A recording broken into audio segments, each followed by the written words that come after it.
Gandhi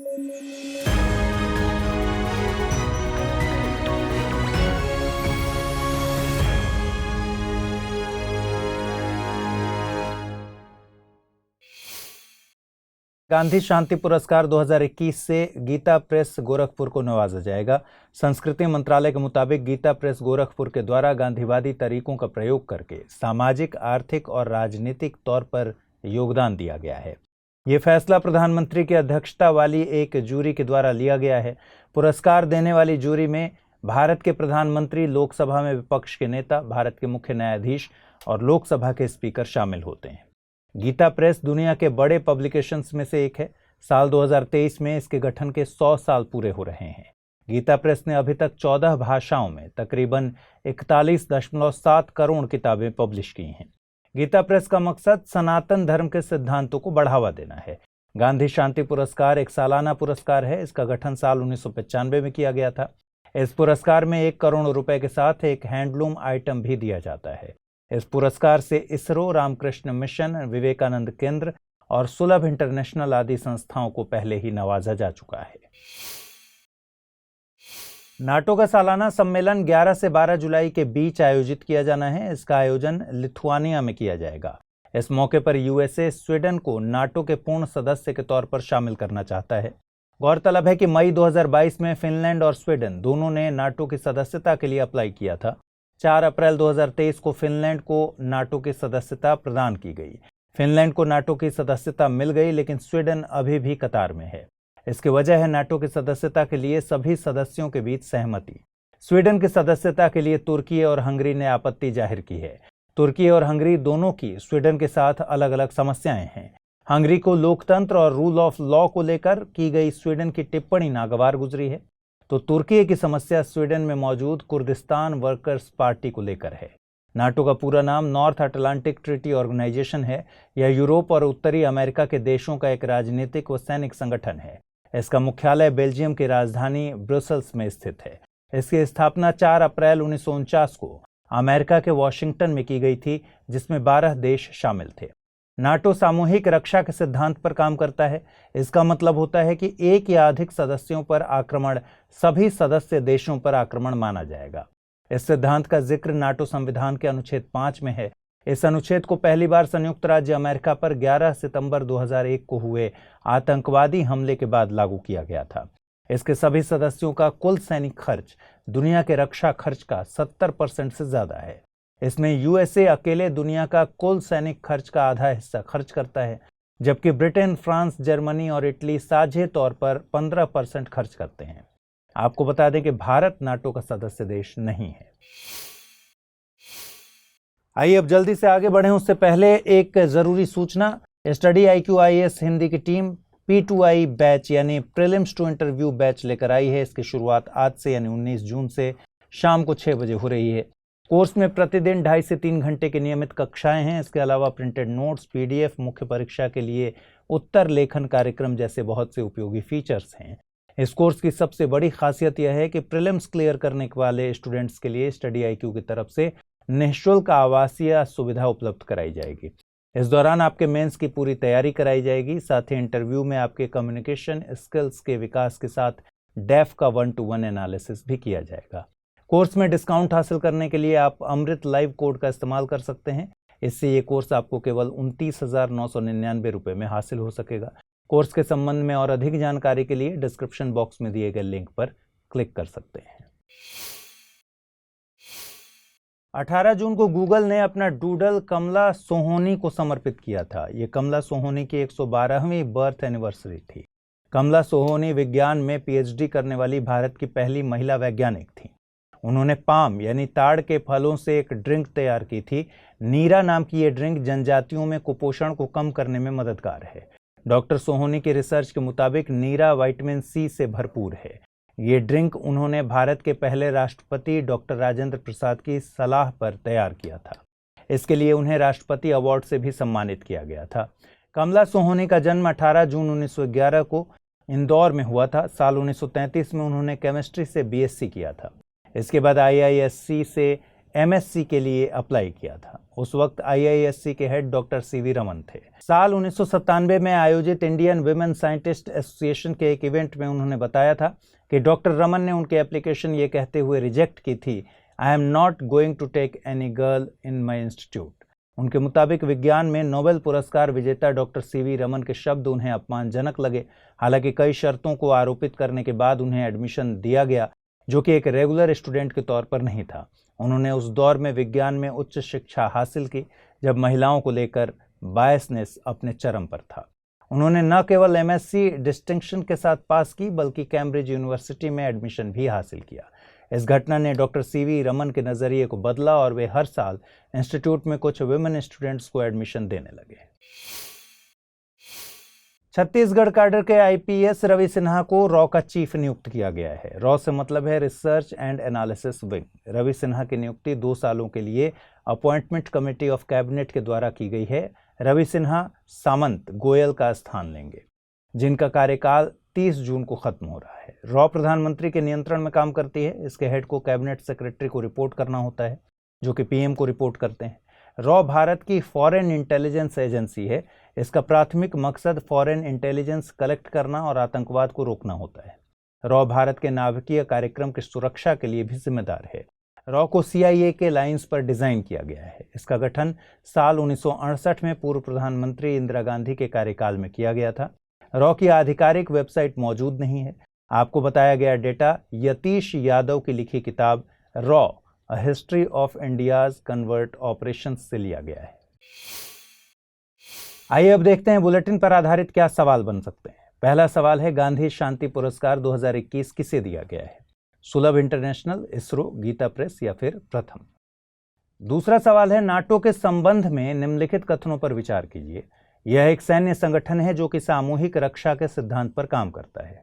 Soviet संघ इसका संस्थापक सदस्य था। भारत इसका सदस्य नहीं है। उपर्युक्त में से कितने कथन सही हैं? केवल 1, केवल 2, सभी 3 या फिर इनमें से कोई नहीं? आइए जल्दी से देखें पिछले बुलेटिन पर आधारित क्या सवाल पूछे गए थे और उनके सही जवाब क्या हैं।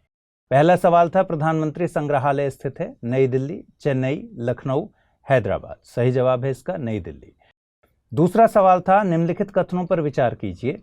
देवबंद का गठन स्वतंत्रता के बाद मुस्लिमों की स्थिति में सुधार के मकसद से किया गया था। विश्व व्यापार संगठन का मुख्यालय जेनेवा में है। भारत ने TB उन्मूलन का लक्ष्य 2030 तक रखा है। उपर्युक्त में से सही कथनों का चुनाव करना है। केवल 1, केवल 2, सभी 3 या फिर इनमें से कोई नहीं। इस प्रश्न का सही जवाब है विकल्प ए, यानी केवल एक कथन सही है। देवबंद का गठन 1857 की क्रांति के बाद मुस्लिमों की स्थिति में सुधार के मकसद से किया गया था। भारत ने TB उन्मूलन का लक्ष्य 2025 तक रखा है। भारत ने G20 के सदस्यों से अफ्रीकन यूनियन को पूर्ण सदस्य के तौर पर शामिल करने की बात कही है। भारत के मुताबिक अफ्रीकन यूनियन को वैश्विक स्तर पर ज्यादा स्पेस दिए जाने की जरूरत है। दरअसल G20 की सालाना बैठक सितंबर 2023 में नई दिल्ली में आयोजित होनी है। भारत के पास G20 की अध्यक्षता है। गौरतलब है कि अफ्रीकन यूनियन 55 सदस्य देशों की कॉन्टिनेंटल बॉडी है। आधिकारिक तौर पर इसे साल 2002 में लॉन्च किया गया था। इसका गठन ऑर्गेनाइजेशन फॉर अफ्रीकन यूनिटी के स्थान पर किया गया है। इसका मकसद एक शांतिपूर्ण, एकीकृत और समृद्ध अफ्रीका का निर्माण करना है। इसका मुख्यालय इथोपिया के अदिस अबाबा में है। आपको बता दें कि G20 अंतर्राष्ट्रीय आर्थिक सहयोग के लिए एक प्रीमियर फोरम है। G20 का गठन साल 1999 में एशियन फाइनेंशियल क्राइसिस के बाद किया गया था। तब यह वित्त मंत्रियों और केंद्रीय बैंकर्स के गवर्नर्स के लिए आर्थिक और वित्तीय मुद्दों पर चर्चा करने के लिए एक फोरम था। साल 2007 के वित्तीय संकट के बाद इसे अपग्रेड करके हेड ऑफ स्टेट किया गया था। G20 में 19 देश और यूरोपियन यूनियन शामिल हैं। G20 के सदस्य देश वैश्विक GDP में 85% तो वैश्विक व्यापार में 75% से ज्यादा की हिस्सेदारी रखते हैं। रक्षा मंत्री राजनाथ सिंह ने नेशनल डिफेंस ऑफ वियतनाम से मुलाकात की। इसमें भारत और वियतनाम के बीच रक्षा सहयोग को बढ़ाने के लिए बातचीत हुई। इस मौके पर रक्षा मंत्री राजनाथ सिंह ने घोषणा की कि भारत की तरफ से वियतनाम की नेवी को स्वदेश निर्मित जंगी जहाज INS कृपाण गिफ्ट किया जाएगा। इससे वियतनाम नेवी की क्षमताओं में विस्तार होगा। वियतनाम दक्षिण पूर्व एशिया में एक वन पार्टी कम्युनिस्ट स्टेट है। यह अपनी सीमा चीन, लाओस और कंबोडिया से साझा करता है। साउथ चाइना सी वियतनाम के पूर्व और दक्षिण में स्थित है। वियतनाम की राजधानी हनोई है। यहाँ की मुद्रा डोंग है। मेकांग नदी वियतनाम में बहती है। वियतनाम की नेशनल असेंबली राष्ट्रपति का चुनाव करती है, जो कि हेड ऑफ स्टेट होता है। साथ ही आर्म्ड फोर्सेस का कमांडर भी राष्ट्रपति होता है। प्रधानमंत्री को यहाँ नियुक्त किया जाता है, जो कि सरकार चलाता है।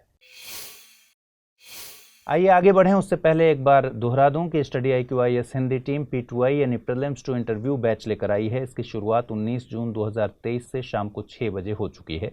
कोर्स में प्रतिदिन 2.5 से 3 घंटे की नियमित कक्षाएं हैं। इसके अलावा प्रिंटेड नोट्स, PDF, मुख्य परीक्षा के लिए उत्तर लेखन कार्यक्रम जैसे बहुत से उपयोगी फीचर्स हैं। कोर्स की सबसे बड़ी खासियत यह है कि प्रीलिम्स क्लियर करने वाले स्टूडेंट्स के लिए स्टडी IQ की तरफ से निःशुल्क आवासीय सुविधा उपलब्ध कराई जाएगी। इस दौरान आपके मेंस की पूरी तैयारी कराई जाएगी। साथ ही इंटरव्यू में आपके कम्युनिकेशन स्किल्स के विकास के साथ डेफ का 1-to-1 एनालिसिस भी किया जाएगा। कोर्स में डिस्काउंट हासिल करने के लिए आप अमृत लाइव कोड का इस्तेमाल कर सकते हैं। इससे यह कोर्स आपको केवल 29,999 रुपये में हासिल हो सकेगा।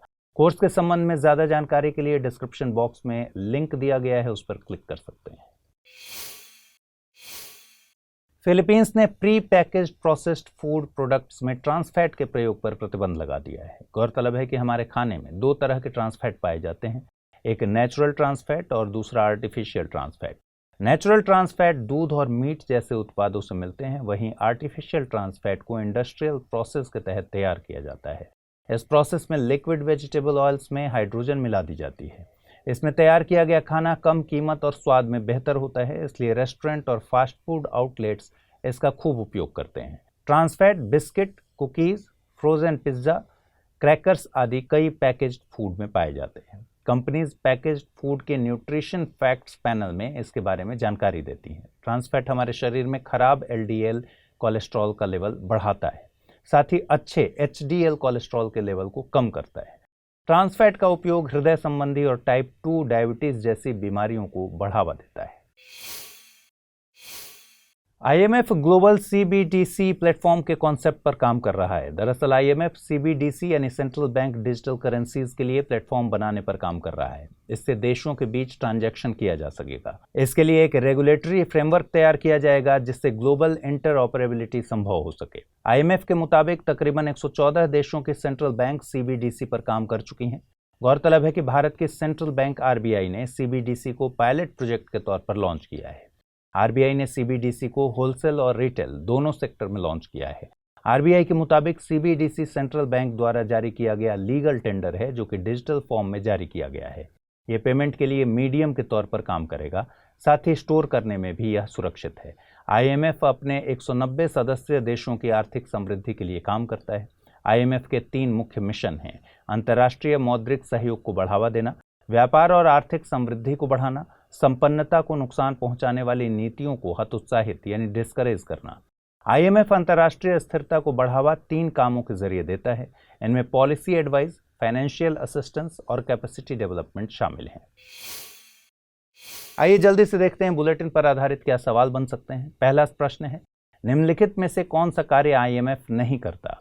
अंतर्राष्ट्रीय मौद्रिक सहयोग को बढ़ावा देना, व्यापार और आर्थिक समृद्धि को बढ़ाना, संपन्नता को नुकसान पहुंचाने वाली नीतियों को हतोत्साहित करना, केवल विकसित देशों को फंड मुहैया कराना। अगला सवाल है, निम्नलिखित कथनों पर विचार कीजिए। भारत म्यांमार को जंगी जहाज INS कृपाण गिफ्ट करेगा। भारत ने वियतनाम को सबमरीन सिंधुवीर गिफ्ट की है।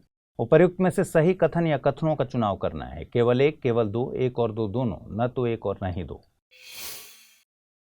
आइए देखें पिछले बुलेटिन पर आधारित क्या प्रश्न मैंने पूछे थे और उनके सही जवाब क्या हैं। गांधी शांति पुरस्कार 2021 किसे दिया गया है? सुलभ इंटरनेशनल, इसरो, गीता प्रेस या फिर प्रथम? सही जवाब है इसका विकल्प C यानी गीता प्रेस। अगला सवाल है, नाटो के संबंध में निम्नलिखित कथनों पर विचार कीजिए। यह एक सैन्य संगठन है जो कि सामूहिक रक्षा के सिद्धांत पर काम करता है। सोवियत संघ इसका संस्थापक सदस्य था। भारत इसका सदस्य नहीं है। उपर्युक्त में से कितने कथन सही हैं? केवल एक, केवल दो, सभी तीन या फिर इनमें से कोई नहीं? सही जवाब है विकल्प B यानी उपर्युक्त में से 2 कथन सही हैं। सोवियत संघ इसका संस्थापक सदस्य नहीं था। हिंदी में UPSC की तैयारी से संबंधित प्रोग्राम्स को देखने के लिए सब्सक्राइब करें स्टडी IQIS हिंदी। उत्तर भारत का पहला स्किन बैंक नई दिल्ली के सफदरजंग हॉस्पिटल में खोला गया है। स्किन बैंक से मतलब है एक ऐसी सुविधा जहां पर मृत व्यक्तियों की त्वचा यानी स्किन दान की जा सकती है। देश में कुल 16 स्किन बैंक पहले से मौजूद थीं। इनमें से 7 महाराष्ट्र में, 4 चेन्नई में, 3 कर्नाटक में और 1 मध्य प्रदेश और ओडिशा में मौजूद हैं। वर्तमान में लोग अंगदान की प्रक्रिया से परिचित हैं, हालांकि स्किन डोनेशन के बारे में जानकारी कम है। किसी मृत व्यक्ति की स्किन मौत के 6 घंटों के भीतर दान की जा सकती है। 5 से 6 हफ्तों के भीतर स्किन को निकालकर प्रोसेस कर लिया जाता है। स्किन को 3 से 5 साल तक के लिए स्टोर किया जा सकता है। देश में हर साल तकरीबन 7 से 10 मिलियन लोग आग से जलने की दुर्घटना का सामना करते हैं। गंभीर तौर पर जले हुए व्यक्ति की त्वचा को अगर स्किन सब्स्टिट्यूट से कवर न किया जाए तो इन्फेक्शन फैल सकता है। स्किन ग्राफ्टिंग यानी त्वचा निरूपण से स्किन इन्फेक्शन, स्किन अल्सर्स और स्किन कैंसर से पीड़ित लोगों का इलाज किया जाता है। ओमिक्रॉन वेरिएंट के खिलाफ भारत की पहली स्वदेश निर्मित mRNA वैक्सीन जेमकोवैक ओएम को मंजूरी मिल गई है। इसे drug controller general of India द्वारा इमरजेंसी यूज गाइडलाइंस के तहत मंजूरी दी गई है। इस वैक्सीन को पुणे स्थित जेनोवा बायोफार्मास्यूटिकल्स के द्वारा बनाया गया है। ये वैक्सीन अभी कॉमर्शियली लॉन्च नहीं की गई है। इस वैक्सीन को घरों में इस्तेमाल होने वाले फ्रिज में भी स्टोर कर सकते हैं। इसे नीडल फ्री तरीके से फार्मजेट सिस्टम के जरिए लगाया जा सकता है। गौरतलब है कि mRNA वैक्सीन अन्य वैक्सीन से अलग अवधारणा पर काम करती है। इसमें लैब में mRNA तैयार किया जाता है जो कि हमारी बॉडी में जाकर सेल्स को वो प्रोटीन तैयार करना बताता है जिससे इम्यून सिस्टम काम कर सके। वहीं अन्य वैक्सीन में इनएक्टिवेटेड जर्म को बॉडी में प्रवेश कराया जाता है जिससे इम्यून सिस्टम काम कर सके। CDSCO यानी central drugs standard control organization नई दिल्ली स्थित एक नेशनल रेगुलेटरी अथॉरिटी है। CDSCO केंद्रीय स्वास्थ्य मंत्रालय के directorate general of health services के तहत काम करता है। इसे ड्रग्स एंड कॉस्मेटिक्स के नियमन की शक्तियां ड्रग्स एंड कॉस्मेटिक एक्ट 1940 से मिलती हैं। इस एक्ट के तहत CDSCO को कई काम भी सौंपे गए हैं। इनमें दवाओं का अप्रूवल, क्लिनिकल ट्रायल, दवाओं के लिए स्टैंडर्ड बनाना, आयात की जाने वाली दवाओं की गुणवत्ता पर नियंत्रण इत्यादि शामिल हैं। इसके अलावा CDSCO कुछ क्रिटिकल दवाओं जैसे कि वैक्सीन, ब्लड प्रोडक्ट आदि की लाइसेंसिंग के लिए भी जिम्मेदार है। साथ ही किसी दवा या कॉस्मेटिक्स पर प्रतिबंध लगाने की शक्ति भी इस संस्था के पास है। CDSCO के प्रमुख drug controller general of India होते हैं। वर्तमान में drug controller general of India Rajeev Raghuvanshi हैं। आगे बढ़ें उससे पहले जरूरी सूचना ये कि स्टडी IQIS हिंदी की टीम ने P2I यानी प्रीलिम्स टू इंटरव्यू बैच शुरू कर दिया है। इसकी शुरुआत 19 जून 2023 से शाम को 6 बजे से की जा चुकी है। कोर्स में एडमिशन की लास्ट डेट 30 जून है। कोर्स में प्रतिदिन 2.5 से 3 घंटे की नियमित कक्षाएं हैं। इसके अलावा प्रिंटेड नोट्स, PDF, मुख्य परीक्षा के लिए उत्तर लेखन कार्यक्रम जैसे बहुत से उपयोगी फीचर शामिल हैं। कोर्स की सबसे बड़ी खासियत यह है कि प्रीलिम्स क्लियर करने वाले स्टूडेंट्स के लिए स्टडी IQ की तरफ से निःशुल्क आवासीय सुविधा उपलब्ध कराई जाएगी। इस दौरान आपके मेंस की पूरी तैयारी कराई जाएगी। साथ ही इंटरव्यू में आपके कम्युनिकेशन स्किल्स के विकास के साथ डेफ का 1-to-1 एनालिसिस किया जाएगा। कोर्स में डिस्काउंट हासिल करने के लिए आपको अमृत लाइव कोड का इस्तेमाल करना होगा। इससे ये कोर्स आपको केवल 29,999 रुपये में हासिल हो सकेगा। कोर्स के संबंध में और अधिक जानकारी के लिए डिस्क्रिप्शन बॉक्स में दिए गए लिंक को क्लिक कर सकते हैं। नेचर कम्युनिकेशंस में एक नई स्टडी पब्लिश की गई है। ये पर्यावरण के लिहाज से डरा देने वाली खबर है। स्टडी के मुताबिक साल 2030 तक आर्कटिक ओशन आइस फ्री यानी बर्फ से मुक्त हो सकता है। स्टडी दावा करती है कि उत्सर्जन को कम करने के प्रयास भी आर्कटिक की बर्फ को नहीं बचा सकते। आर्कटिक के आइस फ्री होने की भविष्यवाणी पहले भी कई दफा की जा चुकी है, लेकिन 2030 तक आइस फ्री होने की भविष्यवाणी नहीं की गई थी। 2030 तक आर्कटिक का आइस फ्री होना एक क्लाइमेट ब्रेकडाउन है। इसके वैश्विक परिणाम काफी खतरनाक होंगे। गौरतलब है कि आर्कटिक में क्लाइमेट हीटिंग पृथ्वी के अन्य हिस्सों के मुकाबले ज्यादा महसूस की जा रही है। आर्कटिक सी आइस क्लाइमेटिक सिस्टम में एक महत्वपूर्ण कंपोनेंट है। ये महासागरों द्वारा एब्जॉर्ब की जा रही सनलाइट के अमाउंट में कमी करती है। अगर ये आइस शीट पिघलती है तो पृथ्वी के ऊष्मन में तेजी आएगी और इस प्रोसेस को पॉजिटिव फीडबैक कहा जाता है। इससे ग्रीनलैंड की आइस शीट में भी तेजी से पिघलने का खतरा बढ़ेगा, जिससे समुद्र के जलस्तर में वृद्धि होगी। आइस शीट खत्म होने से महासागरों की बायोलॉजिकल एक्टिविटी में बदलाव आएगा, साथ ही एटमॉस्फेरिक सर्कुलेशन में भी बदलाव आएगा। साल 1912 में टाइटैनिक जहाज डूब गया था। इस हादसे में तकरीबन 1500 लोगों की जान चली गई थी। दुनिया भर में यह घटना एक बड़ी आपदा के तौर पर जानी जाती है। टाइटैनिक जहाज अटलांटिक महासागर में एक आइसबर्ग से टकरा कर डूबा था। इसी टाइटैनिक जहाज के मलबे की सैर कराने निकली सबमरीन यानी पनडुब्बी टाइटन लापता है। बताया जा रहा है कि इसमें सवार यात्रियों के पास 24 घंटे से भी कम के लिए ऑक्सीजन बची है। दरअसल ओशन गेट नाम की कंपनी टाइटन सबमरीन के जरिए मलबे तक की यात्रा कराती है। 8 दिन की इस यात्रा का टिकट 2 करोड़ रुपए से भी ज्यादा का है। इस यात्रा में समुद्र में 3800 मीटर नीचे जाकर टाइटैनिक के मलबे को देखा जा सकता है। ओशन गेट यूएसए की एक निजी कंपनी है। टाइटन एक सबमर्सिबल सबमरीन है। यह आम सबमरीन से अलग होती है। इसकी ताकत सीमित होती है। इसे समुद्र में नीचे जाने और ऊपर आने के लिए एक जहाज की जरूरत होती है। आइए अब जल्दी से देखें आज के बुलेटिन पर आधारित क्या सवाल बन सकते हैं। पहला सवाल है, हाल ही में टाइटैनिक जहाज के मलबे को दिखाने के लिए गई सबमरीन टाइटन लापता हो गई है। इस सबमरीन को किस कंपनी ने बनाया है? Ocean network express, ocean gate, evergreen marine या फिर चाइना ओशन मरीन। दूसरा सवाल है, निम्नलिखित कथनों पर विचार कीजिए। उत्तर भारत का पहला स्किन बैंक नई दिल्ली में स्थापित किया गया है। आर्कटिक की बर्फ पिघलकर वैश्विक ऊष्मन में कमी लाएगी। उपर्युक्त में से सही कथन या कथनों को चुनना है। केवल एक, केवल दो, एक और दो दोनों, न तो एक न ही दो।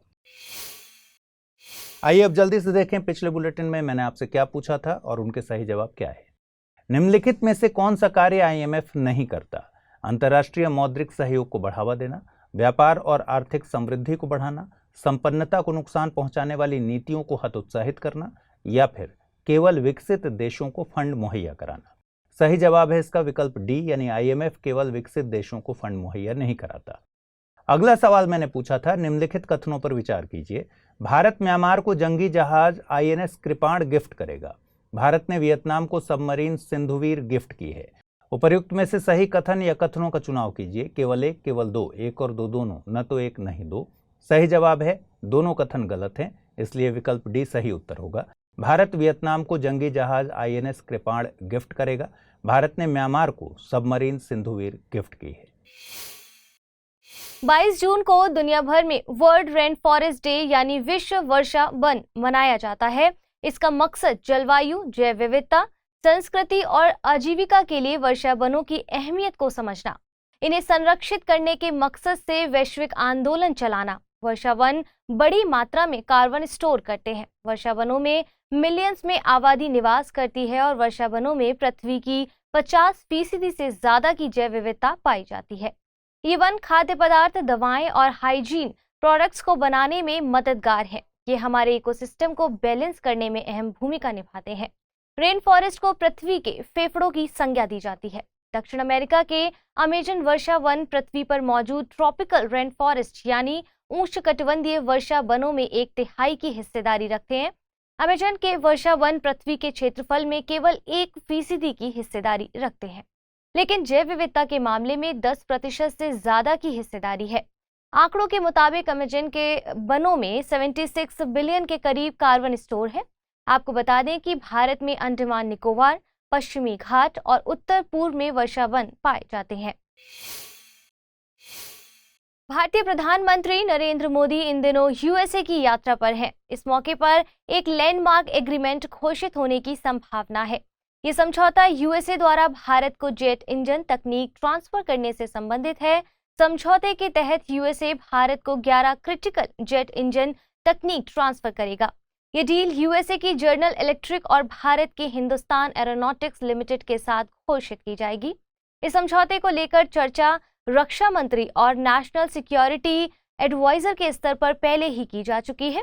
ये समझौता भारत के लिए कई मायनों में अहम है। दरअसल वर्तमान में यूएसए, यूके, फ्रांस और रूस जैसे कुछ ही देश हैं जो इस तकनीक में पारंगत हैं। भारत इस सूची में शामिल नहीं है। भारत इस तकनीक को हासिल करके इस क्षेत्र में आत्मनिर्भर हो सकता है। इस समझौते के होने से भारत दुनिया का 5वां देश बनेगा जो जेट इंजन का निर्माण कर सकेगा और भारत वर्तमान में ज्यादातर रशियन फाइटर जेट का प्रयोग कर रहा है जो कि पुराने हो रहे हैं। तकनीक हासिल होने से भारत स्वदेशी मजबूत जेट इंजन का निर्माण कर सकेगा। आपको बता दें कि जेट इंजन किसी प्लेन के बहुत तेज बल के साथ आगे बढ़ने के थ्रस्ट मुहैया कराते हैं। इनमें फ्रंट में एक फैन लगा होता है जिससे ये हवा अंदर सक करते हैं, मतलब कि ये जेट इंजन हवा को वायुमंडल से लेने में सक्षम होते हैं। फिर कंप्रेसर की मदद से हवा पर दबाव बढ़ाया जाता है और ये कंप्रेसर एयर ईंधन के साथ मिलकर इलेक्ट्रिक उत्पन्न करती है। ये जलती हुई गैसें इंजन में पीछे की तरफ लगे हुए नोजल से बाहर निकलती है। इससे एयरक्राफ्ट को आगे बढ़ने के लिए थ्रस्ट मिलता है। थ्रस्ट वो बल है जिससे इंजन को पुश मिलता है और एयरक्राफ्ट आगे की ओर बढ़ता है। ये सिद्धांत न्यूटन के तीसरे नियम पर आधारित है जिसके मुताबिक every action there is an equal and opposite reaction. मतलब ये कि जलती हुई गैसें जब इंजन के पीछे की तरफ से बाहर निकलती हैं तो इंजन विपरीत दिशा में उसी बल के साथ गति करता है। अब आप सभी के लिए जरूरी सूचना, study IQ IAS Hindi team P2I यानी प्रीलिम्स टू इंटरव्यू बैच लेकर आई है। इसकी शुरुआत 19 जून 2023 से शाम को 6 बजे से की जा चुकी है। इस कोर्स में एडमिशन की लास्ट डेट 30 जून है। इस कोर्स में प्रतिदिन 2.5 से 3 घंटे की नियमित कक्षाओं के अलावा प्रिंटेड नोट्स, PDF, मुख्य परीक्षा हेतु उत्तर लेखन कार्यक्रम जैसे बहुत से उपयोगी फीचर्स शामिल किए गए हैं। इस कोर्स की सबसे बड़ी खासियत ये है कि प्रीलिम्स क्लियर करने वाले स्टूडेंट्स के लिए स्टडी IQ की तरफ से निःशुल्क आवासीय सुविधा उपलब्ध कराई जाएगी और इस दौरान आपके मेंस की पूरी तैयारी भी कराई जाएगी। साथ ही इंटरव्यू में आपके कम्युनिकेशन स्किल्स के विकास के साथ DAF यानी डेफ का 1-to-1 एनालिसिस किया जाएगा। इस कोर्स में डिस्काउंट हासिल करने के लिए आपको अमृत लाइव कोड का इस्तेमाल करना होगा। इससे ये कोर्स आपको केवल 29,999 रुपए में हासिल हो सकेगा। कोर्स के संबंध में और अधिक जानकारी के लिए डिस्क्रिप्शन बॉक्स में दिए गए लिंक को क्लिक कर प्राप्त कर सकते हैं। आइए फिर से खबरों की ओर चलते हैं। 5 से 15 जून के बीच जर्मनी के वॉन में क्लाइमेट चेंज कॉन्फ्रेंस आयोजित की गई थी। ये बैठक इजिप्ट में आयोजित हुई COP27 में शामिल रहे मुद्दों पर चर्चा के लिए थी। साथ ही UAE में आयोजित होने वाली COP28 की मीटिंग के लिए मुद्दों का चुनाव किया गया। वॉन कॉन्फ्रेंस को एक कोर्स करेक्शन के तौर पर देखा जा रहा था, यानी कि पेरिस समझौते में निर्धारित किए गए लक्ष्यों तक पहुंचने के लिए रणनीति में तेजी लाने से संबंधित था। हालांकि देशों के बीच कई मुद्दों पर कोई सहमति नहीं बन पाई है। विकसित और विकासशील देश आज भी अपने पुराने मुद्दों से उभर नहीं पाए हैं। देशों में ग्लोबल स्टॉक टेक को लेकर सहमति बनी है। GST यानी ग्लोबल स्टॉक टेक एक ऐसी एक्सरसाइज है जो कि पेरिस सम्मेलन के दौरान निर्धारित हुई है। इसमें पेरिस समझौते के दौरान तय हुए लक्ष्यों की प्रोग्रेस की रिपोर्टिंग की जाएगी। साथ ही जिस स्तर पर गैप है उसे भरने के लिए प्रयास किए जाएंगे। पेरिस समझौते के मुताबिक ये एक्सरसाइज 2023 से हर 5 साल पर आयोजित की जानी है। इस पर एक फाइनल मीटिंग COP28 के दौरान की जानी है। दरअसल अभी भी फाइनेंस और हिस्टोरिकल रिस्पॉन्सिबिलिटी के इश्यू पर विकसित और विकासशील देशों के बीच विवाद कायम है। हिस्टोरिकल रिस्पॉन्सिबिलिटी से मतलब ये है कि विकासशील देशों का कहना है कि जलवायु परिवर्तन के मसले पर विकसित देश ज्यादा जिम्मेदार है। औद्योगिक क्रांति के दौर से पर्यावरणीय संसाधनों का बेतहाशा प्रयोग विकसित देशों के द्वारा ही किया गया है। विकसित देशों ने पर्यावरण की चिंता किए बगैर अपने देशों के विकास पर ध्यान दिया है। अब जलवायु परिवर्तन के नाम पर विकासशील देशों पर मनमानी नीतियां थोपी जा रही हैं, जैसे कि हरित तकनीक को अपनाना, नवीकरणीय ऊर्जा संसाधनों का उपयोग। और विकासशील देश इतने संपन्न नहीं है कि वे अपने देश की आधारभूत जरूरतें छोड़कर इन तकनीक पर निवेश कर सके। ऐसे में विकासशील देश चाहते हैं कि विकसित देश हमें वित्त मुहैया कराएं तो हम हरित तकनीक अपना सकेंगे, साथ ही जलवायु परिवर्तन को सीमित करने के अन्य उपायों पर काम कर सकेंगे। विकासशील देशों के मुताबिक ये विकसित देश कोई खैरात नहीं करेंगे। ऐसा करना उनकी हिस्टोरिकल रिस्पॉन्सिबिलिटी है। 22 जून से मध्य प्रदेश में गौरव यात्रा की शुरुआत हो रही है। 22 से 27 जून तक चलने वाली यात्रा की शुरुआत गृह मंत्री अमित शाह के द्वारा की गई। मध्य प्रदेश के बालाघाट से शुरू होकर इसका समापन शहडोल में 27 जून को किया जाएगा। इस दौरान प्रधानमंत्री नरेंद्र मोदी मौजूद रहेंगे। ये गौरव यात्रा रानी दुर्गावती की वीरता और बलिदान को सेलिब्रेट करने के लिए आयोजित की जा रही है। वे महोबा के चंदेल वंश की वंशज और गढ़ा कटंगा के गोंड साम्राज्य की रानी थी। ये यात्रा उत्तर प्रदेश में बांदा के कलिंजर किले से होकर भी गुजरेगी। गौरतलब है कि कलिंजर किला रानी दुर्गावती का जन्म स्थान था। रानी दुर्गावती ने गोंडवाना साम्राज्य पर तकरीबन 15 सालों तक शासन किया था। उन्होंने तकरीबन 50 युद्धों में दुश्मनों को हराया। वहीं मुगलों को 3 बार हराने का गौरव रानी दुर्गावती को हासिल है। रानी दुर्गावती का जन्म चंदेल शासक कीरत राय के यहाँ 5 अक्टूबर 1524 को हुआ था। उनका विवाह गोंडवाना साम्राज्य के दलपत शाह के साथ हुआ था। पति की मृत्यु के बाद रानी दुर्गावती ने गोंडवाना साम्राज्य को संभाला। मुगल सेनापति आसिफ खां के साथ लड़ाई में जब रानी दुर्गावती को ये महसूस हो गया कि वे दुश्मन के हाथों पकड़ी जाएंगी, तो उन्होंने अपना खंजर खुद को घोंप लिया और वीरगति हासिल की। 24 जून को बलिदान दिवस के तौर पर मनाया जाता है। रानी की समाधि जबलपुर मंडला रोड पर बरेला में स्थित है। यहाँ पर एक मेमोरियल भी बनाया गया है और साल 2018 में इंडियन कोस्ट गार्ड ने IPV यानी ensure patrol vessel Rani Durgavati के नाम पर कमीशन किया था। इसे ICGS रानी दुर्गावती नाम दिया गया है। तो आइए बुलेटिन पर आधारित प्रश्नों को अब देख लेते हैं। खबरों में रहा पद ग्लोबल स्टॉकटेक निरूपित करता है। क्योटो प्रोटोकॉल के प्रावधानों में बदलाव को लेकर मॉन्ट्रियल प्रोटोकॉल की निगरानी से संबंधित पेरिस समझौते के तहत तय किए गए लक्ष्यों की निगरानी ग्रीन वॉशिंग को लेकर तय किए गए मानकों से संबंधित। दूसरा प्रश्न है, निम्नलिखित कथनों पर विचार कीजिए। रानी दुर्गावती गोंड साम्राज्य से संबंधित थी। वर्षावन को पृथ्वी की किडनी की संज्ञा दी जाती है। उपयुक्त में से सही कथन या कथनों का चुनाव कीजिए। केवल एक, केवल दो, एक और दो दोनों, ना तो एक ना ही दो। हिंदी में UPSC की तैयारी से संबंधित प्रोग्राम्स को देखने के लिए सब्सक्राइब करें स्टडी IQ IAS हिंदी।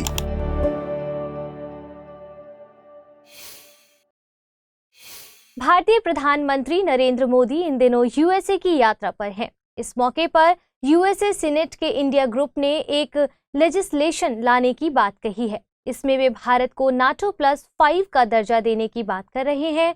हालांकि भारतीय विदेश मंत्री S जयशंकर ने पहले भी इस प्रस्ताव को अस्वीकार कर दिया है। वर्तमान में NATO+5 USA, इसके NATO सहयोगियों और 5 देशों के बीच काम करता है। इन 5 देशों में Australia, New Zealand, south Korea, Israel और जापान शामिल है। इस दर्जे को हासिल करने वाले देश इंटेलिजेंस सूचनाएं आसानी से हासिल कर पाते हैं। साथ ही कम वक्त में इनकी पहुंच लेटेस्ट सैन्य तकनीक तक हो पाती है। इसके अलावा रक्षा मामलों में USA के साथ संबंध मजबूत होते हैं। विशेषज्ञों के मुताबिक NATO+ का दर्जा केवल भारत को ही सहूलियत नहीं देगा, बल्कि भारत को भी तमाम तरीकों से USA को मदद देनी होगी। USA इंडो पैसिफिक में भारत को मजबूती देकर चीन को काउंटर करना चाहता है। इसीलिए USA की तरफ से ये प्रस्ताव पेश किया जा रहा है। लेकिन ये दर्जा भारत रूस के रक्षा संबंधों को बहुत नुकसान पहुंचाएगा।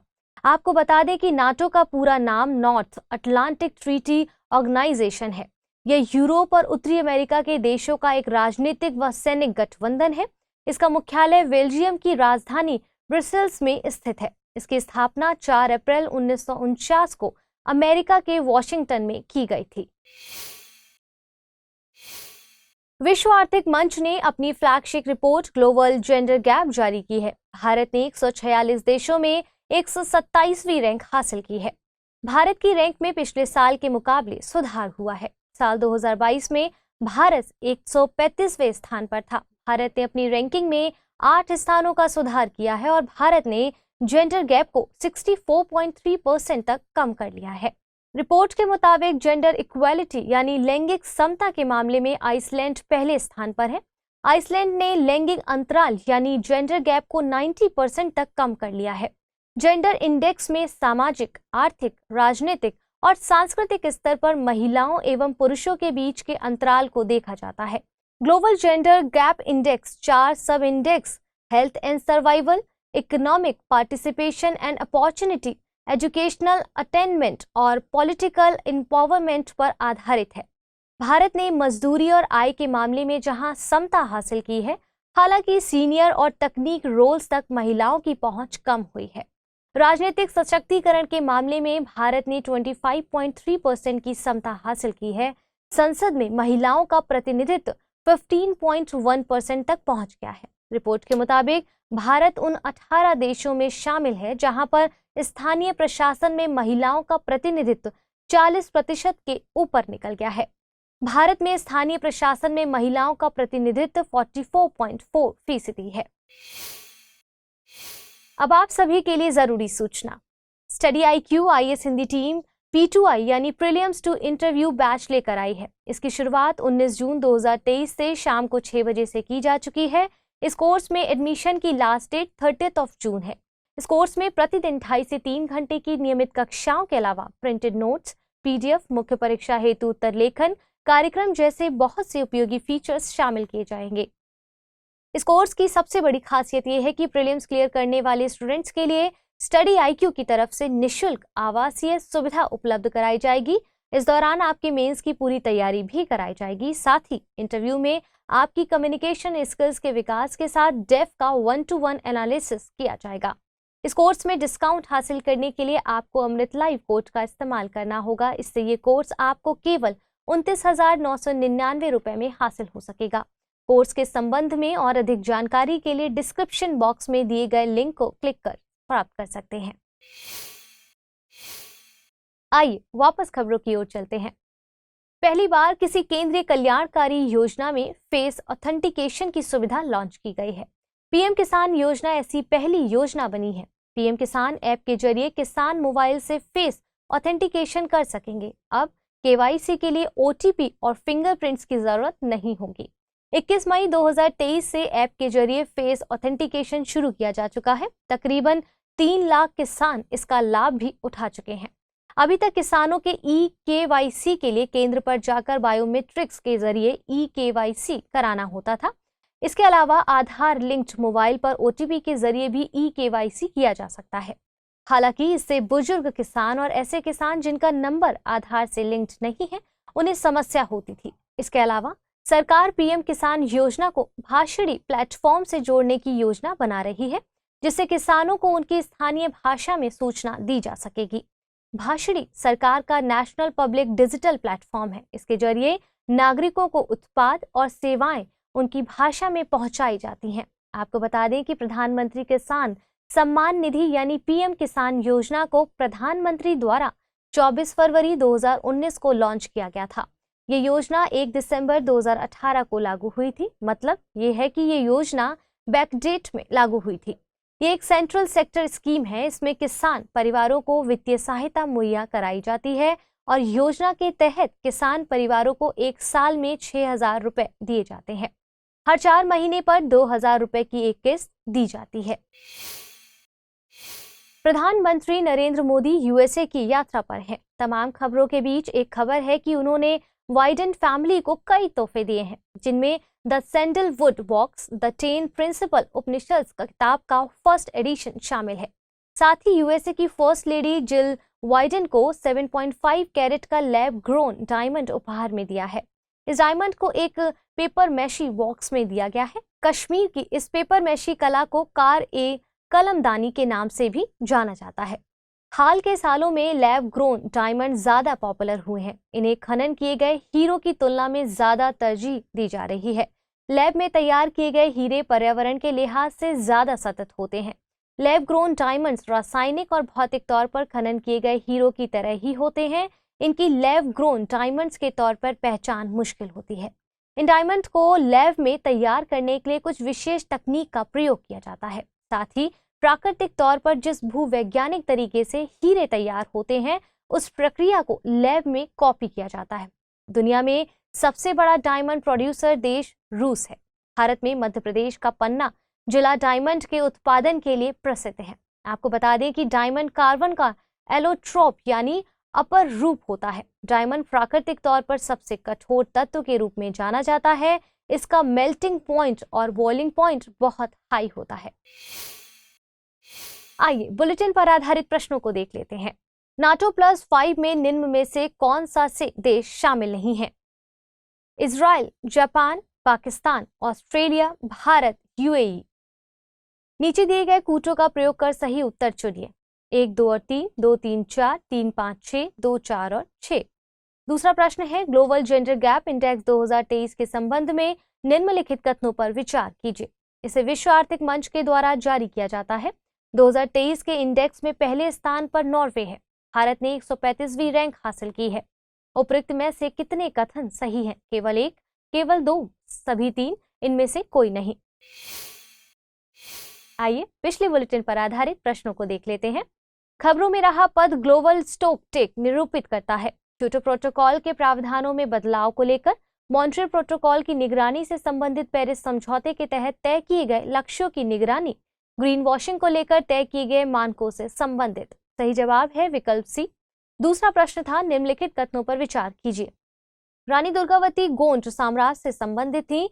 वर्षा वनों को पृथ्वी की किडनी की संज्ञा दी जाती है। उपयुक्त में से सही कथन या कथनों का चुनाव कीजिए। केवल एक, केवल दो, एक और दो दोनों, ना तो एक ना ही दो। सही जवाब है विकल्प ए, यानी केवल पहला कथन सही है। वर्षा वनों को पृथ्वी के फेफड़ों की संज्ञा दी जाती है।